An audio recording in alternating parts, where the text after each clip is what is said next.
Hey gang, welcome to Level Up Leroy's Beyond the Comic Con.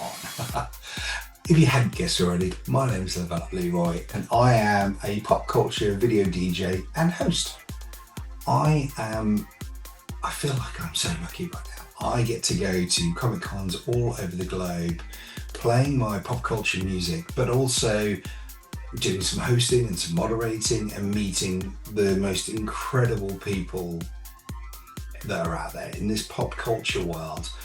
And I wanted to bring that to you guys because so many people ask me all the time, they're like, hey, what's it like working with these people? What's it like meeting so and so?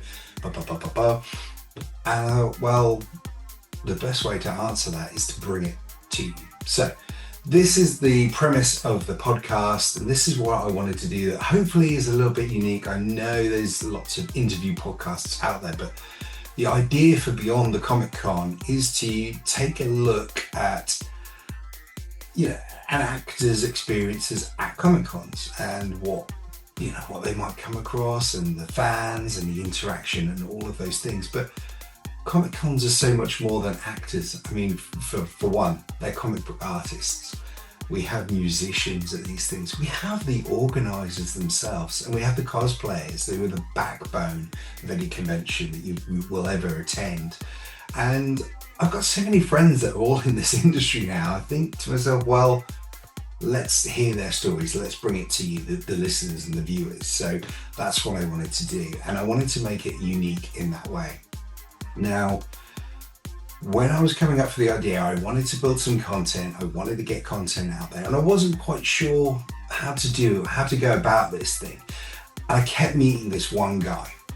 Met him about 4 years ago at a convention, and then I kept bumping into him again and again and again until I actually finally interviewed him on stage. And it's Adam McArthur, who is the voice of Itadori on Jujutsu Kaisen and so many other amazing animes and Disney shows and all of that good stuff. And talking to him, he kind of had the same idea around his social media. He wanted to do something different. He wanted to do something that was uniquely him and what he could do in it. And as I was watching him kind of evolve, that was inspiring me in my journey. He's doing stuff that's uniquely him and uniquely him with his fans and his engagement and all of that stuff. And I was then, well, I haven't got a big fan base like Adam, but I can get to people and I can get those stories out from beyond the Comic Con, behind that curtain. So it only felt right to ask Adam to be my first guest on the show, and he graciously said yes. So I'm guessing that's the reason you're here, because you've seen his name in the title, and I'll take that.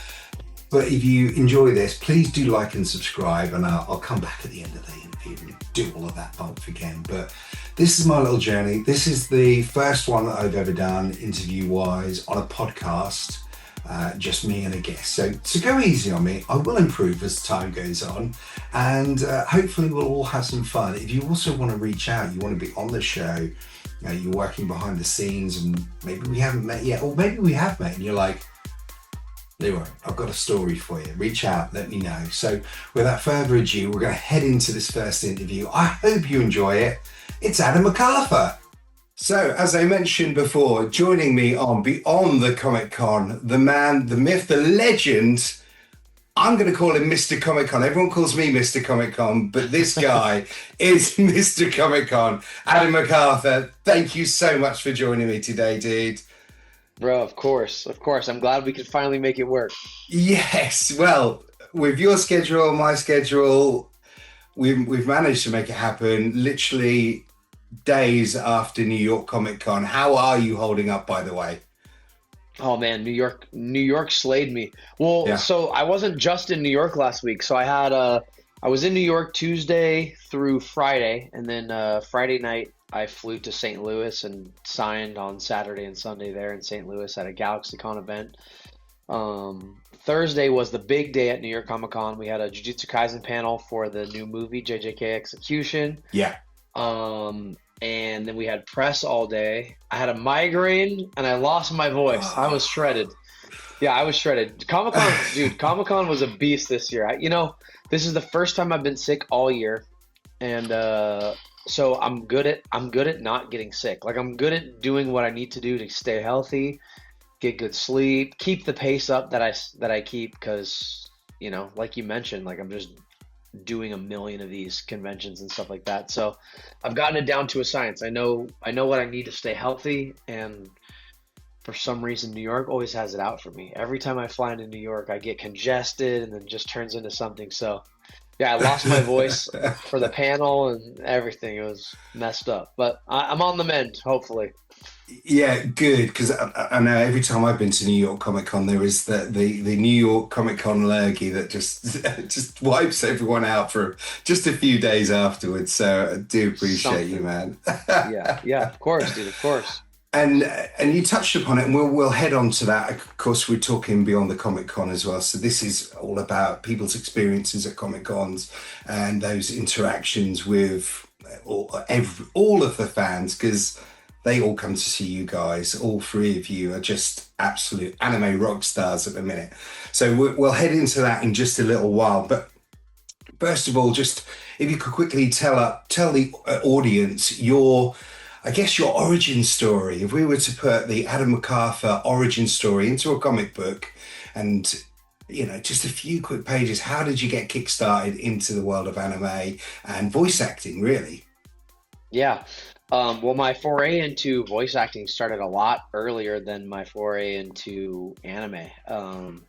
I always wanted to do cartoon voices when I was a kid. I didn't necessarily think that like, oh, there's someone behind that doing the voice. I literally just wanted to be the characters. So so I was Yeah. always like watching Ninja Turtles. I grew up in the 80s, so it was all those cartoons, and I begged my parents to get me an agent. At some point, I figured out that you need an agent to get auditions because as my parents will tell the story, as like a 7 and 8 year old, I was asking them to get me an agent.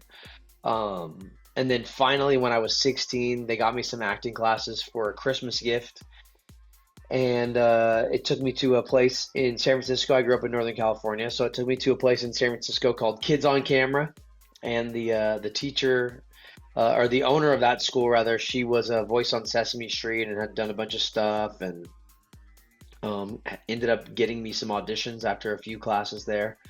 And I booked what turned from one into like 30 something radio commercials for Macy's, a department store.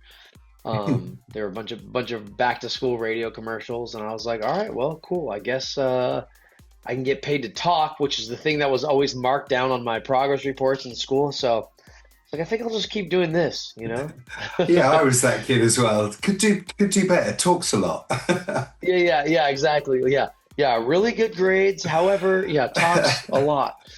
So yeah, so then yeah, that was 1998 was my first paid professional job, and then I just grinded, man. I knew it's what I wanted to do. I had no plan B. My mom would always say like, "Well, why don't you major in something else in case you need to fall back on something?" And I was like, "No, that like I got it. I know I will." I was a martial artist growing up, and I still train and stuff like Yeah. that. So I've always had like a war of attrition mindset, and I basically just I told my mom, I said, "Look, I plan to do this. So my goal is to be around for long enough that at some point casting directors are going to be like, that guy's been auditioning for like 10 years. Maybe we should give him a shot," or however long it took. So um, I feel like it's much different how it works now. And I see people kind of come in and have wild success right away because of social media following and Mm. different reasons. Sometimes it's skill, but it can happen a lot faster. I was like figuring it out as I went from 16 to now, and it's been a grind. But I've always sort of like weaved in and out of different niches of the industry. I moved to LA in 2003, and when I got down here, I had someone who just like saw me in a bookstore, and they were like, "Do you have an acting manager?" And I was like, "No, I just moved here." And he's like, "Here's my card. Let's take a meeting." Took a meeting, signed with that manager. It's kind of like the Hollywood story. I signed with that manager. He got me a commercial agent, like on camera commercial agent, really quick after that. And then within like 2 weeks, I had booked my first national commercial. My first one ever was for Six Flags, Oh, which is cool. a roller Yeah, yeah. coaster, yeah, theme park place here. And then I probably was booking 10 commercials a year, which is insane. That's insane. I It's had a an lot, insane yeah. booking rate. Um, and so yeah, I had for like from '03 until like '07 or '08, I was doing that. So I was all commercials. I don't even think I had any voiceover auditions at that time. And then '08, '09 commercials went away. Started thinking about VO again, and then bounced around to a couple good agencies until I landed at CESD, which is my current agency. I've been with them for 15, maybe even 16 years at this point.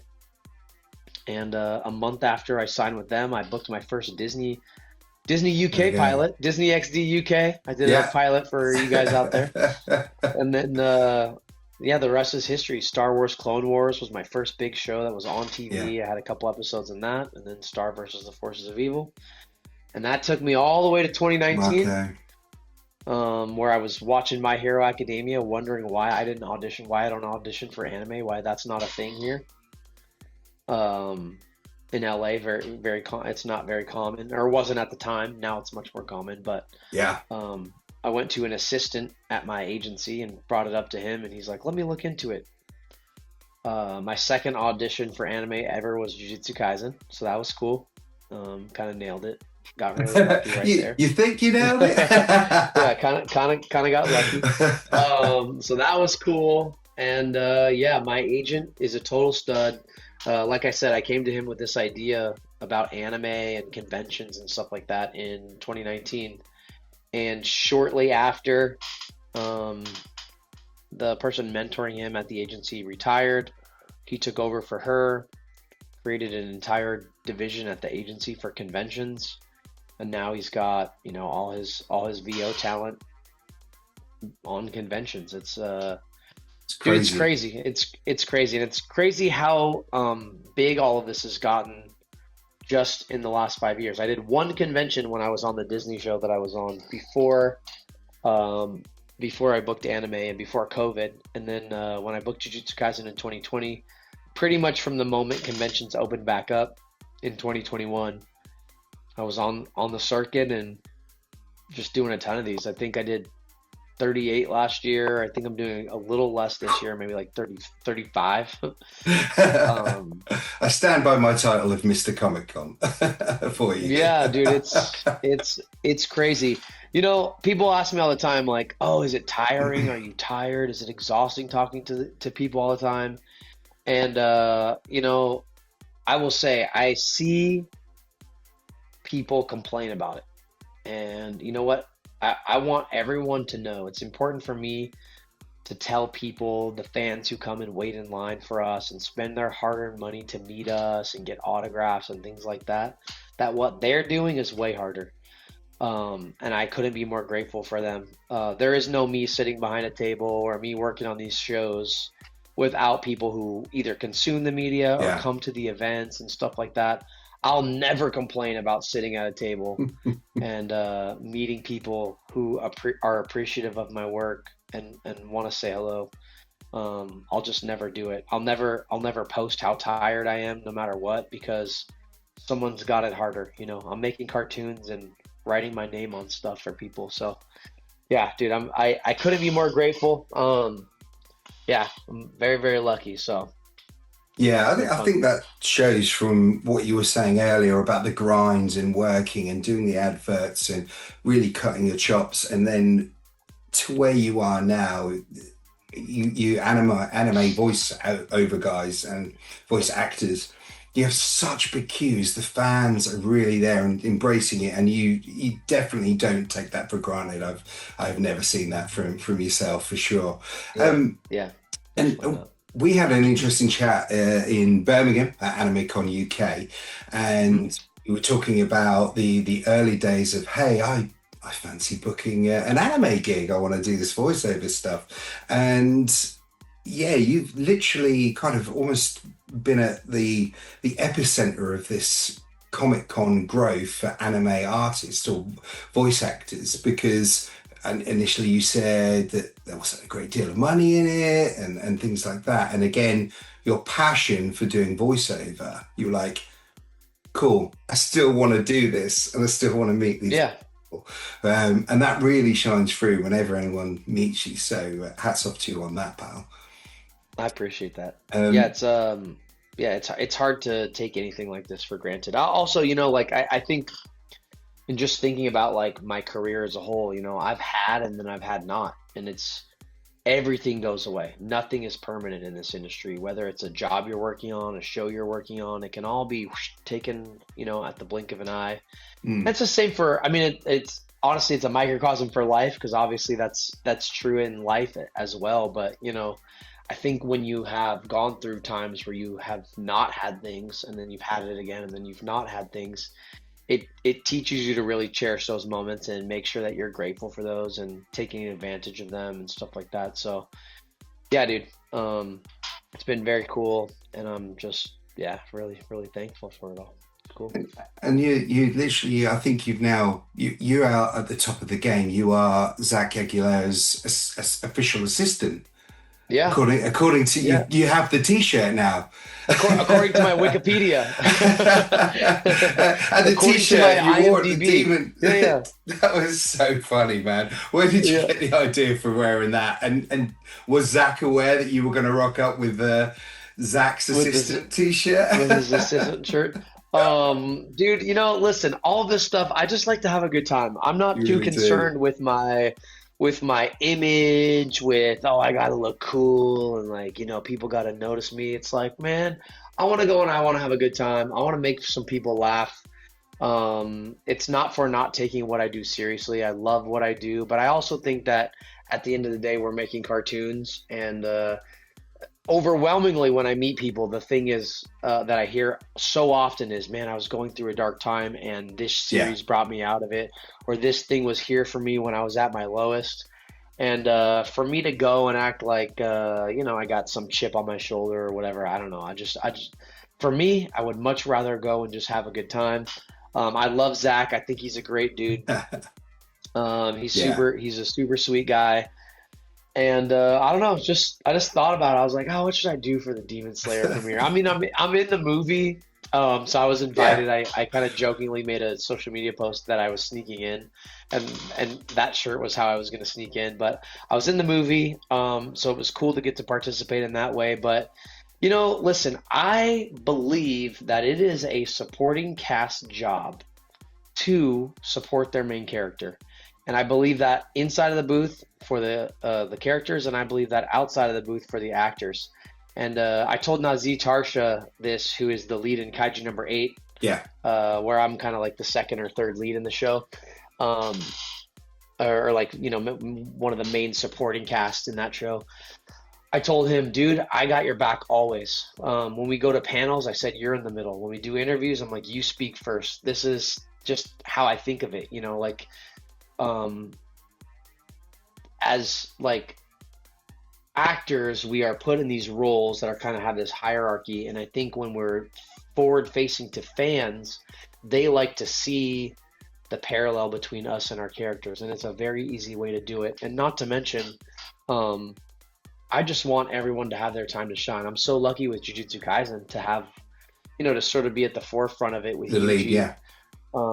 and all of that. So yeah, man, I knew it would be funny, but it was also just a moment to give Zach some shine, to give Zach his props in being the lead in Demon Slayer. I joke a lot about JJK being more popular than Demon Slayer, and when Zach and I are around each other, we're always kind of like ribbing each other about whose show's more popular and who likes who best and all that stuff.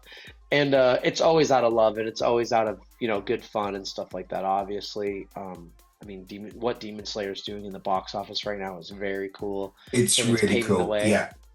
Yeah, Yeah. it's paving the way for probably a business model that we'll see more animes taking on, and maybe down the road we'll get some good JJK movies, and we'll get an opportunity to beat their records and stuff like that. So Absolutely. um, yeah, the whole assistant shirt, I think it was a lot of fun. People really liked it, and we have a tendency as actors to put a lot of weight into these things, like, oh, it's a red carpet, and it's not How to am I knock going it to and say that it's dress? And yeah, it's not to say that it's not important or whatever, but um, if my friends need a reminder that we can have fun and do it at the same time, I'm happy to be that reminder. So, yeah. I love that. And honestly, every time I look at your social media and anything that you're doing, you are just, like we said, you are having the best time. Oh It's yeah. crazy. And as I said, we had a chat. I kept bumping into you at Comic Cons. I Hmm. think the first time we met was at Rose City. Then there was, I think it was New York, and then I think there was an MCM, and then Anime Con, and every time I met you, I took away this infectious energy that you have, this positivity that you had, and you were talking about your social media and how that the first time I met you, you were like actually saying that you wanted to do more, and you did that. Remember that you did that voice of God thing at the Rose City Comic Yeah. Con for the cosplay Yeah. thing, and you're like, it was Yep. that kind of thing. I could see that was prior to your social medias taking off. And Yeah. that's the kind of silly, fun thing that you've been doing. And I've been watching that grow and grow and grow. And it's very Yeah. unique to you compared to a lot of other voice actors. And that again inspired this. It was like, well, what can I do that's different? I need to, and I Yeah. take that energy away.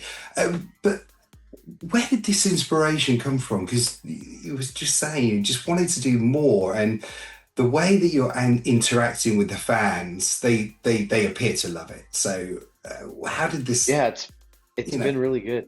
Yeah. It came about for a few different reasons. There's a mandate nowadays from some of these bigger companies like Netflix, the streamers of the game in the game, who want people who have certain amount of followers, and there are influencers getting opportunities, and they're just no acting classes needed. They're just getting put in stuff because of yeah, their following. And listen, I actually from a business standpoint, it makes total sense. It's free advertising. Of course, they're going to talk about the fact that they're in it. All their followers are a target demographic of these companies, so it makes sense. But at the same time, do I think that I've heard performances that have made the shows take a little bit of hit in quality? I do actually, and mm, it's not always the case. Um, and it's not a knock on any of the influencers or the content creators. I have friends that have messaged me and said like, "Hey, Netflix reached out and they want me to do this, but should I do it?" I'm like, "Absolutely. However you yeah. can get in, get Are they in." I paying you? Yes. Yeah, I'll complain about it, but Yeah. I'm not mad at it, and I definitely think you should do it. I never want to mess with people's money or someone's career or whatever. However you can get in, because it's tough, man. It is tough. Yeah. So I'm not mad at that at all. But as I'm just thinking about it from like a business standpoint, I'm like, okay, well, if they can give influencers and content creators acting jobs, they can probably give me some brand deals, and they could probably give me some jobs based on my social media following and stuff like that. I was like, let me think about this. Let me give it some consideration. And then I've just been very lucky to have some people come across my life who are very successful content creators, who are also some of the most genuine, down to earth, willing to help, willing to bounce ideas, people that I've ever met. Nathan Kessel is one of them. He's got like 10 million subscribers on YouTube and 3 million on TikTok. He's a total rock star. The dude started posting during COVID, so he's built this empire since COVID. Sweetest guy ever. And just, yeah, our first time ever hanging out, he's like, "Dude, well, like, what do you need? Let me help you," and all this stuff. And I said to him, I said, "Bro, how about this?" I said, "Let's be friends first, and then we'll Yeah. figure out if there's something." And we became buddies. That's how I like to be with kind of all my networking and stuff like that. I like to collect friends, not business partners. Yeah. I think it's easier. It's easier. It also helps me come at it from a place of not expecting anything from people. And I would rather help somebody first than have them help me first. Yeah. And plus, you Um, get to enjoy that interaction because it's someone you yeah, actually like. right, right. So he gave me some solid advice, and he was kind of just like talking about what he does, and a lot of it started to click and just make sense. And then my publicist, who's amazing, was also repping another content creator named Kelsey Davies, and she's incredible. She's a paranormal investigator. So I have since gone on like maybe 5 or 6 paranormal investigations and appeared on her YouTube channel, which Oh my has been really gosh. cool. Right. I But haven't seen those. yeah, dude, I'll send you the link. They're I fun. need to check them out. Yeah. Yeah, Kelsey Davies is her name. That's the name of her YouTube channel as well. But yeah, she's incredible, and talked to her about a lot of this stuff. And then there's been a couple other people who have my friend Lena Lemon, who's also really good at this. And then yeah, I something Nathan said to me. He said, "Dude, your life should not revolve around posting on social media. What you're doing should revolve around your life." And I was like, you know what? That's really smart. I'm already at so many conventions. I'm like, why don't I shoot some videos at conventions? And listen, the stuff you're seeing me post is stuff I was already doing before I was posting. I'm constantly pranking Ann and KG and like all this stuff. I was just making the videos and sending it to my family, my friends, or sending it to them. I just wasn't posting it. Well, this is exactly the whole thing when I met you at Rose City. You were doing that, like we say this weird, funny voice of God thing and like ripping into the cosplayers as they come on stage, and we're having some real fun with them and stuff. That, that's not on social media, but you're already this guy. So yeah, totally. Yeah, I'm not. What you see is what you get, man. I'm not trying to portray like a character or anything like that. This is, if you see something on there, it's because I love it. I posted a video today where I'm going around cheersing boba to different voice actors. I saw that, yes. Because I freaking love boba. I have boba at every convention. So therefore, I'm letting social media revolve around my life. I'm letting you have a peek at me, but at the same time, keeping it while I'm at work and stuff like that. I don't shoot a lot of stuff in my own house or my own life and my own family and stuff like that. I like to keep it kind of work related. But yeah, 6 months ago is when I started. I committed. I said to myself, you know what? I'm gonna try and post a video every other day, which seems crazy, and that's a lot of work in itself. It can be a job. Here's the thing, and my buddy Nathan said this. I'm not doing long form at this moment. I'm just doing short form. And dude, I'll shoot 5 or 6 videos in a weekend. I shot 2 videos this weekend at my table with guests of the convention. And I said, hey, do you want to do a video with me? And they were like, yeah. And I was like, all right, here's what we're going to do. And it might just like an idea might pop in my head when they walk up. So I was like, all right, here's what we're going to do. And I'll shoot it. I'll have them shoot me. Like they're pointing the camera at me. I'll point the camera at them. Yeah. And I'll be like, all right, watch this. And I'll pull it up and I'll edit it right there. I did that right then and there. They were at my table for like 4 minutes. I got 2 videos in 10 minutes. And so now I've got 2 videos going into the week. So it's like, oh, I hear my dog barking. So, it's like, it is actually, once you tune your brain to this stuff and seeing maybe like, oh, you know what, that would be a good moment, or, oh, that would be a funny thing. Or even scrolling through TikTok, I scroll through TikTok a little differently. Right. I see like, I see what's it called? Like someone else doing a trend or something. And I'm like, oh, how could I tweak this to fit into the anime world or whatever? But yeah, in 6 months, I've taken my account on Instagram. I've gained about 100,000 followers, which is crazy. It's crazy numbers. I just signed with an amazing social media management company that's going to be kind of helping me further the game along a little bit. 7 million likes on TikTok. That's 7 million likes on TikTok. Yeah. That is it's gone, nuts. That account's gone up like 150K. It's going good, man. And honestly, people tell me all the time at cons, they're like, I love your content. Oh my God, your TikTok's hilarious. Your Instagram, blah, blah, blah, blah, blah.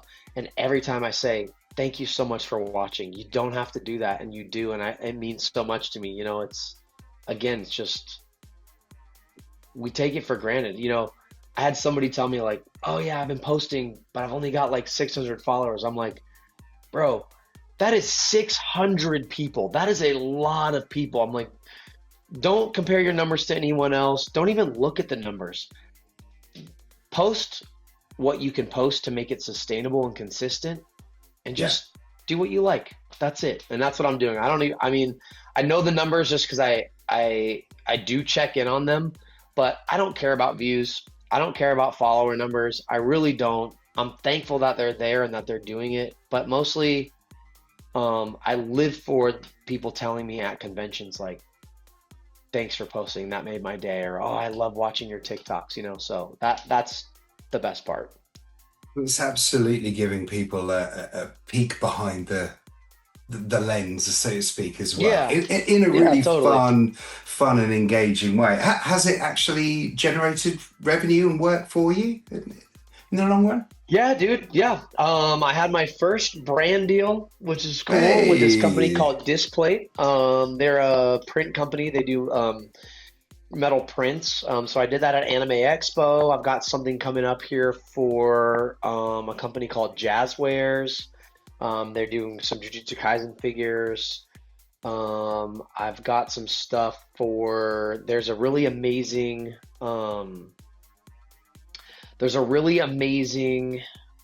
trading card company called Epoch or Epic, out of Japan, that's doing some Kaiju number 8 nice. high-end trading card collectibles. So I'm doing some stuff with them. So yeah, and there was a video that I did. So, you know, I'm learning all this stuff as I go. And you know, for your videos to be monetized on TikTok, they have to be longer than a minute. So there was a video I posted where I was calling the JJK cast to tell them goodnight just to see how they'd react. Just like calling them out of the blue, out of the blue to say goodnight to them. And it was a little over a minute, and that video generated a couple grand, you know? So Okay. yeah, I think it got a few million views, but it's dude, it's cool. Again, I'm also not really, I don't want to say I'm not doing it for the money, because there are a lot of opportunities for content creators and brands and stuff like that. So it's not money motivated necessarily. But I would be silly to not notice or realize that there is potential. And I think, you know, sorry. Also, dude, I realize I'm just talking a lot, but as you know how No, it is no, with this me, I is just great. I, I and mean, we've I hardly just love touched, talking to you. and we've hardly touched any of the sort of voice acting anime stuff. And this is kind of exactly what I wanted this podcast to be. It's a bit more of a dig into you and you as a person, not like the Cool. standard, hey, tell me about voice acting. Yeah. So Okay. this is Okay. Good. perfect. Good. Good. Good. Yeah. So, man, I forgot what I was gonna say with all this social stuff. There's like, what was I gonna say? We What was I was saying right talking before? about it's generating revenue, but at the same time, you are absolutely in your element doing this, and it's fun. Mm, yeah. And I feel the same Well, way about when I'm at Comic Cons. It's just fun. Yes, we get paid for what we do, and we're yeah. so blessed, right? Yes. Yeah, I think there's this weird negative connotation with like brand deals and all this stuff, and it's really not. There's a right way to do it, you know, and I am going to be particular. You're not going to see me, you know, shilling the latest crypto or some casino or something like that. But but I'm now seeing you like Garth in Wayne's World, where he's like kick back in all the Reebok. It's like some people just yes. do because it's sad, man. Yeah. Yeah, totally. Yeah, but I do think, listen, another thing that has been slightly frustrating about being in anime, is I feel like a lot of the marketing for these shows and for certain things, I don't know if it's the licensors are, you know, have got people's hands tied. They're really particular about their brands and things like this, which I also understand from a business standpoint. I totally understand that. Yeah, But I do feel like English VAs are underutilized. I think that we're not living in the past. We're not living in the early 2000s. There's a lot that can be done here, bridging the gap, utilizing social media, um, you know, with numbers coming out from the CEO of Crunchyroll that like, you know, 70% or whatever. I don't know the exact number, but it's something high yeah, like that. It's like 70 yeah. or 80% of people are watching anime in English on their platform. It's like, okay, guys, we gotta reassess here, because um, the unspoken thing is that English VAs are not as good, and like, you know, it's like kind of second class or whatever, and it's just not the case anymore. No. I mean, you've got amazing voice actors doing English dubs. My buddy Zeno Robinson is constantly killing it. AJ Beckles, who's the lead in Dandadan, is just awesome. Zach, obviously, as his assistant, I am required to say him. Um, and Abby Trott, who's in so many things, and then Yeah. of course, like my castmates in Jujutsu Kaisen, those guys are amazing. Keiji's in so many amazing projects, and Anne is the smallest little powerhouse you've ever seen. She's so talented, and of course Robbie and Ray, and yeah, there's just so many talented voice actors, and I want to see these people get their shine. Um, I feel like there should be a bridge between what you see a lot of on-camera actors doing and then what we do as voice actors. And I'm sort of trying to model my path from some of what I'm seeing there.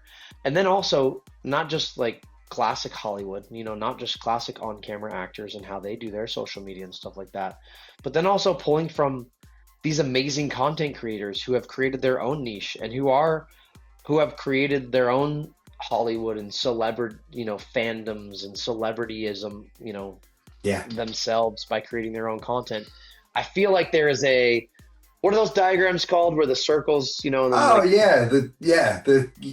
that's not a Venn diagram, is it? Is that a Venn diagram? I don't know what they call when I got diagnosed with ADHD, they showed me mine and they were like, this is your ADHD circle and this is your slightly autism circle and then this is the overlap, and I was like, okay, so it's a bit of you're like, I'm cool. They didn't want to put it in writing for me because I'd just be like, I can't read that. They're like, show them a picture. That's awesome. I feel like there should be more of taking from these different things, and there's just so many missed opportunities. And to be honest with you, I'm a little over it. I'm a little over seeing missed opportunities and stuff like that. So this is my foray also into just doing it, kind of taking it into my own hands and doing it a little bit myself. And that's great. You got to think. Yeah, you're representing all of those other VAs out there in trying to help raise that bar, raise that awareness. We talked about the Shibuya incident when you filmed that and going into the acting method and how you literally had to bum yourself out for a whole couple of days and you were just sort of miserable. Dude, it was like 2 months. Yeah, like 2 months of misery. Yeah, but and it's they're like, hey Adam, how are you? Because you're Adam. Everyone's like, hey, how you going? And you're like, yeah, I'm good, and just looks and so much, pulling on all these different energies and all of the work that goes into it. Yeah, I do feel that the English VAs are definitely getting a sort of a bum rap on this because so much goes into such talented actors, and that's the bit that I think people miss with voice actors is that key word, actor. Is acting. Yeah, totally. I will say, I don't want to make it seem like I'm talking in absolutes. You know what I mean? Like there are obviously. I mean, it's obvious with how many people I see at conventions that there is a lot of appreciation for English VAs, and I actually do think the whole sub versus dub argument is getting buried in the past. I think it's less. You still see it on the internet, but nobody likes anything on the internet. So, True. but I do believe that the pendulum is not necessarily swinging completely the other way, but I think it's coming back and sort of stabilizing where it's like, hey, we're all in this together. We're all doing good work, and everybody, everybody's role is important, even the fans and stuff like that. And I do think that a lot of these companies, Crunchyroll and whoever it may be, like if we get into like Toei and Aniplex and like the animation companies, the production companies, I do think things are, we are getting more opportunities. I mean, Demon Slayer is a perfect example. That was a red carpet premiere at the Man's Chinese Theater in Hollywood. That's incredible. So there are things happening. You know what I mean? There is stuff that's going on in there, and it's not all like, oh man, we're treated so bad. And in a lot of ways, We're not. I'm not complaining. I'm not actually complaining about anything being the way that it is. I'm more so like I value really extracting the most from all the potential. You know what I mean? So, Yeah. and I feel like there are some missed opportunities as far as that goes. And so I'm excited to see how it all keeps progressing. I, Um, and I see ultimately, nothing it's but going to be growth. undeniable. Yeah, it's going to be undeniable because anime is just so big now. We've got a Chainsaw Man movie on the way. We've got Yeah. Execution on the way. Like all of these things, we had the Attack on Titan finale just a few months back in cinemas and Hmm. stuff like that as well. So yeah, there's just going to be huge More and potential and more. huge growth. Absolutely. Yeah. Taking it back to the Comic Cons a little bit. So I was just wondering, what's the kind of funniest or strangest request that you've ever gotten or present that you've been given? So I've been on stage and someone has given someone that I was interviewing a taxidermy animal. So That's amazing. yeah, like incredible. And we were like, is this cool? Okay. So yeah. Have you ever had anything? Because, these are the fans are so passionate with things and creative, and Yeah. there's beads and there's drawings, and Yeah. there's sometimes some quite some of the other guests I've worked with have had drawings of them with one of the other actors, say, and they're in a position that they wouldn't probably find themselves in normally with Oh, their tops interesting. off. Yeah. And then Thankfully, sort nothing of like that. Yeah. signed them and gone, okay, I think. Yeah. Thankfully, nothing like that. Dude, people are amazing. Yeah. I love the quirkiness and just like the unique things people bring. I do get a lot of friendship bracelets, which is cool. Yeah. It's funny because of what I post on social now, and everyone knows that I hate mojito. I get a lot of mojito stuff brought to my table. So that's always really funny. What have gosh, someone actually brought me a taxidermy. Someone brought me a taxidermied rat dressed as Yuji Tadori before. That was amazing. Um, so weird. So weird, but it's like, that's cool. Thank you. Thank you. I mean, that's cool. What am I gonna do with that? I don't know. Gosh, what else? I've signed. It's not in the cabinet behind you, is it? It's not. No, it's not. It's not. I've signed a prosthetic foot before. Oh wow. That was interesting. I've signed somebody's air fryer. That was interesting. I've had somebody. Oh, I have a weird story. Here we I have a go. weird story. I have a weird story. But I also just had a boba delivered, so I'm gonna go grab it really fast and come right back. Is that Yes. okay? Get that All right, hold boba. on. Give me a second. Boba One, delivery during the interview. Hold on. I love that. Just 5 minutes after you posted a boba video as well, he's gonna get the Yep, video. exactly. Now you So know. Now you know at how this much I love point, it. Oh, when forgot this what I ordered. podcast takes off, I'll be, there'll be an advert here in place and I'll be making money and revenue. This is all the stuff me and Adam were talking about. But for now, Yeah, we yeah, just have to wait dude. while he Get a gets his boba. sponsorship. Yeah, get a sponsorship from Yifang Taiwan Fruit Tea. There we go. This episode is brought to you by my passion fruit green tea. All right. So, dude, okay, so the story actually involves boba. So somebody comes up to my table one time and they're like, dude, Adam, it's good I can't remember names. So I won't use the real names. Yeah. But I can't remember them anyway. Dude, it's Adam. And I'm like, hey, it's like, did we meet at another con, like in the city? I'm pretty good with faces and I didn't recognize this guy. He's Yeah. like, no. My girlfriend knows you. You bought us boba. And I was like, which I do. One of my things is I love buying people boba. If I'm in a boba restaurant or a boba shop and someone else is in there, sometimes I just sneak and buy people's bobas and don't tell them. Or if we were at a con, and you were like, dude, let's go get boba, I wouldn't let you buy boba. I would buy the boba. I enjoy buying boba for people. And he's like, you bought us boba. And I'm like, okay, well, that, is something I would do. So I'm like, dude, where did I buy you boba? And he goes, oh, you sent my girlfriend money.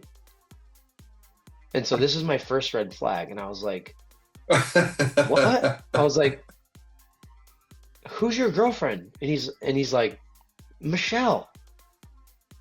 I'm like, it wasn't the name Michelle. It was some name that was a little more like unique, And I was like, I don't know anyone named Michelle. And he's like, no, you know Michelle. I was like, what does she look like? You have a picture? And he takes out his phone. And again, this was at a con where my line was like pretty big. Okay, people were waiting, and so everyone's kind of like chiming into this conversation. And we got to get a picture of Michelle. Yeah. And so he pulls up a picture and shows me the phone, and I'm like, dude, I don't know her. And he's like, well, you sent her money. She says you send her money.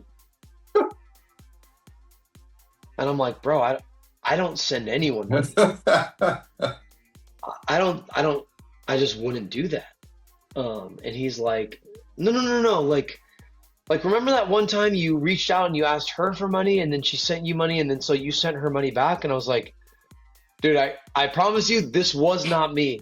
And he's like, she has your banner. She gave me your banner from one of your conventions as a gift and said that you signed it for me.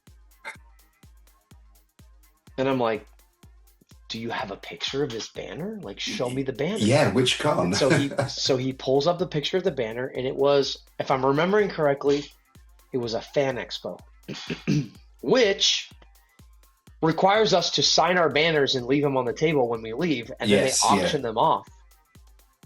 So I'm starting to put like two and two together. I'm like, maybe she was trying to like look cool to her boyfriend and say that I gave her my banner when really she like bid on it to get it auctioned. And I think it's charity auctions, but like, or she got it somehow. Maybe she was working the con, but I was like, bro, I'm sorry. I don't know your girlfriend. That was raffled off. I didn't give that to anyone. And he looked brokenhearted. I signed his manga and then he left. And when he walked away, I was like, well, I looked at my handler and everyone else around because it was a little more, even more weird than I'm describing now. We were like, what the heck was that? I'm like, do I have somebody who's, what I first thought when they said the money thing was I thought maybe someone had like created a fake account. Like someone had created a fake account and was asking people for money. Yeah. And like sending people money and stuff. But I think maybe his girlfriend was just lying to him. Oh. Worst day at con ever for that guy. Yeah, it's messed up. No, poor guy. Sorry, wherever they are. They're probably watching this. They're probably watching us while we record this. I don't know. Yeah, they could be. Cameras in here. We're sending money while we're doing it as well. I mean, the worrying thing of this is my wife's name is Michelle, so I don't recall it being me and you having this conversation. Wait a second, it was you. You're the guy. That'd be hilarious. Yeah, that'd be hilarious. You like pan up, my banner's behind you. I just out of frame. I should make that happen. And so we were just talking about Mr. Comic Con himself. Literally, you're at Comic Cons every day, and it feels like there's a Comic Con every weekend now that you could attend in this world that we're in, which is great. But what is your Comic Con survival kit? Because like you said, you rarely get ill. You've got a little bit of a lurg now from New York, but other than that, you're fit. Is it all of the martial arts and training and like a healthy lifestyle, or because I've had to, when you go to these cons, all the food that you can find is I like to call it beige. It's just beige food. Yeah. And I've had to look at myself and go, I can't do this anymore. I'm now trying to take my own salads and fruit and things like that because it's just doing me in. So how do you survive at these cons? Dude, I definitely think a regular workout schedule during the week is imperative. I find that's like so helpful, not just for physical health, but also for my mental health, just having Yeah. a break from all of this. So yeah, so like I'm booked out while during the week while I have kickboxing classes, meaning that even my voiceover agent doesn't schedule me for VO sessions during that time. I said, no, I can't do it. There's plenty of other time during the week when I can record those that like 1.5 hours on Monday, Wednesday, and Friday. That's my time, so I kind of make sure I do that. That's brilliant. Dude, I don't drink, so I don't drink at any of these conventions. And drinking is not necessarily like, obviously everything in moderation. Of course. Um, but I just find that I sleep better when I don't have anything to drink. So, that means I'm getting better sleep when I don't drink. I'm going to bed a little earlier, things like that. Um, my big thing that I feel like has prevented me from getting sick uh, until now, this entire year, is I'm very intentional about not touching my face with my hands.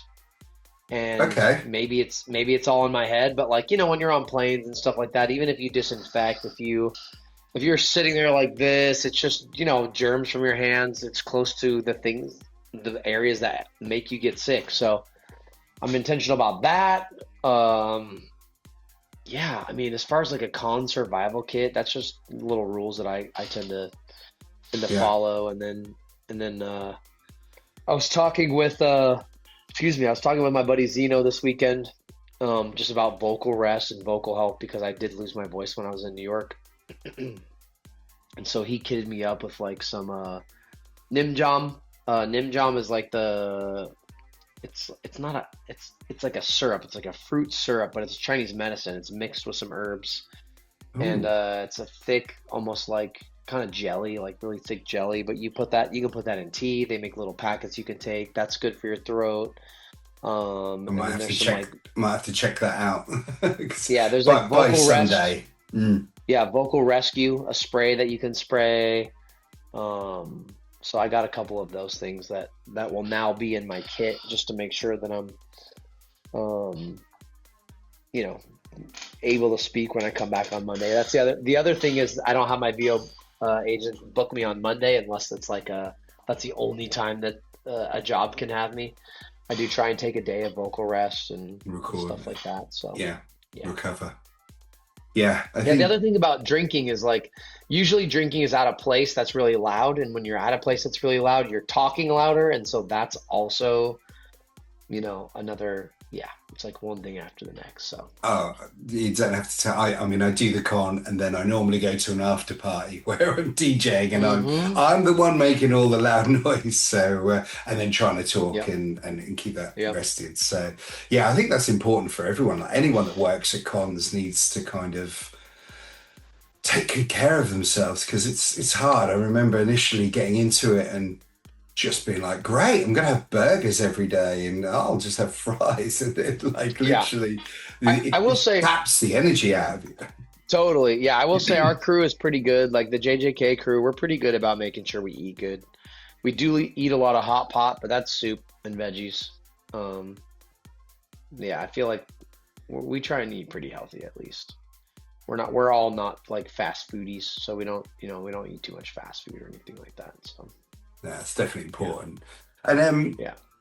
if you could have your own dream panel at a Comic Con and bring in any voice actors or actors or alive, dead on stage with you, what panel would you go for and what would you create? I would at this moment love for there to be a panel for Jujutsu Kaisen where we are with our Japanese counterparts and we get to let people into the behind the scenes from their perspective and from our perspective. And if I could, I would like to have interstitials in the panel as you go down the line from like me and Junya Inoki and then Anne and her VA partner, KG and his and all that, where we play clips of us hanging out outside and like taking them to enjoy like basically like a cultural exchange, like take them to enjoy like like some American, like a baseball game, like taking Yeah. Nissan to a Dodgers game or something like that. And so we have like a little vlog paired with that, so And people can see that reacting we all in, get along. would you Yeah. react in character or react as No, no, no. I think just just us. Like just you yeah, yeah, guys? Yeah. yeah, just as us. I think something like that would be really cool. In this pursuit of kind of what I was talking about earlier, where like missed potential and how I would like to see these companies take more advantage of having us, like well seasoned, PR trained, people who are good spokesmen for their series that they cast us in, giving us more opportunities to help promote it and stuff like that. I also would like to see them do things where they bring us together with the Japanese VAs, and it's an opportunity to bring people together and elevate the thing as a whole, as opposed to being sort of divisive and all of that. I think it would just be, it's like the perfect time in the world to do something like that where we're all together. Yeah, Um, you're absolutely right. Because as we were saying earlier, now that anime is just it's as big as it's ever been, and mhm. it's accessible on people's phones. You can read the manga on your phone. You can buy manga pretty much everywhere now. It's really accessible.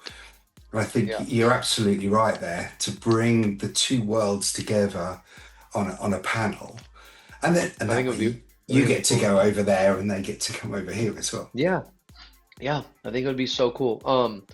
In the early 2010s, actually, no, when was the first one? Maybe like '06 or '07, and then I did another one in maybe 2011, 12, something like that.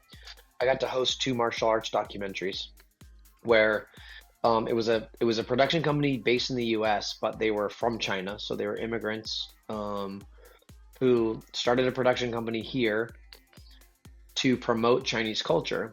They Hmm. would take non-Chinese people as their hosts to China, do some cool, crazy things, and then bring it back, make a documentary that played here on PBS to help spread Chinese culture. And I just think it was like this really cool cultural exchange.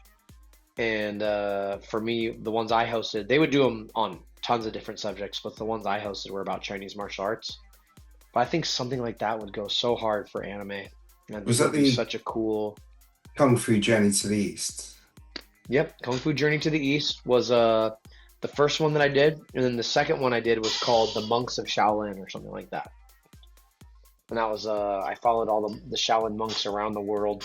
We went to Russia and um, China, of course, and a bunch of other places, performing at all these like military music festivals, and we performed at the UN and stuff. It was cool. Yeah, that sounds rad. So yeah, that would be an awesome. Like, if there's someone that can make that happen, though, you're Well, the don't no guy. one take my idea. If you're watching this, don't take my idea. Let me do it Yeah, first. yeah. Leave Adam's production company to do this, and we'll Yeah, get that all sorted. yeah. Adam, we're nearly out of time now. It's been amazing having you on today. Thank you for being my first guest. Thank you for Of course, dude. inspiring this podcast and being a part of this DNA that I want to take through this positivity and trying to expand on these comic cons and get into the fans and everything like that. You're a really cool guy and an inspiration, and I just love the way that you push all of this forward, and you really fly the flag for any project that you're behind. It's amazing. Thank you. Appreciate you, dude. Yeah, thank Um, you, man. and Anything you, everybody, oh, thank you, dude. And guys, get yourselves to the cinema in November. Jujutsu Kaisen. It's going to be there. It's going to be bigger than Demon Slayer, says Zach's listen, assistant. it's not. Listen, it's not an original movie. It is No, a recap of Shibuya, and we just get the first two episodes. So it's an uphill battle to beat Demon Slayer on this one, but the but next one. Gojo versus Sukuna, you never know. If they do a movie of that, it's going to be all over Oof. for Demon Slayer. That's all I have got to say. I think you're right there. Adam, thanks so much, man. Thank you. Of course, dude. Thanks for having me. See ya. Bye. Bye. Thank you so much, Adam, for coming on. I really appreciate it, man. And thank you for helping me see the direction that I wanted to go in as well. You're a great dude. Guys, if you really like that, please make sure you're liking, subscribing, do some shares. I'd really appreciate it. I need to get as much love out there as possible. And we're going to get some more guests on for you. I've got a couple of really great people lined up. I've got an amazing comic book artist. I've got an amazing cosplayer, and I've got some really great talented people that actually put these conventions together. So stay tuned. We're going to get some more episodes out, and yeah, I hope you've enjoyed Level Up Leroy's Beyond the Comic Con. Until next time.